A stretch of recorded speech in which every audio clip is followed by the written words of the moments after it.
మన ఇంటి ముందరి ముగ్గు లక్ష్మీదేవితో ఏం సంబంధం తెలుసా?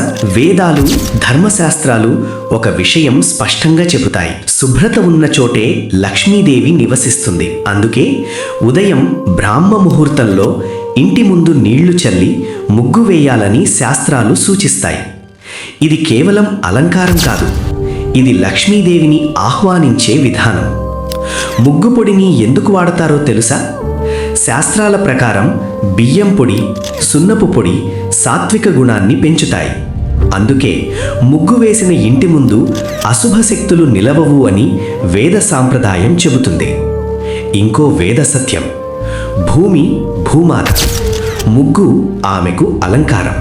అంటే మన ఇంటి ముందరి నేలపై లక్ష్మీదేవి పాదాలు పడేలా మనమే శుభ్రమైన మార్గం వేస్తున్నాం. చేతి ముగ్గు అంటే భూమాతపై లక్ష్మీదేవి చిరునవ్వు. అందుకే వేదాలు చెబుతాయి, ముగ్గు ఉన్న ఇంట్లో అనుగ్రహమే ప్రవేశిస్తుంది. ఈ వేద సత్యం మీకు నచ్చితే లైక్ చేయండి. ప్రతి ఇంట్లో ఈ సాంప్రదాయం నిలవాలంటే షేర్ చేయండి. ఇలాంటి వేద సాంప్రదాయాల రహస్యాల కోసం సబ్స్క్రైబ్ చేయండి.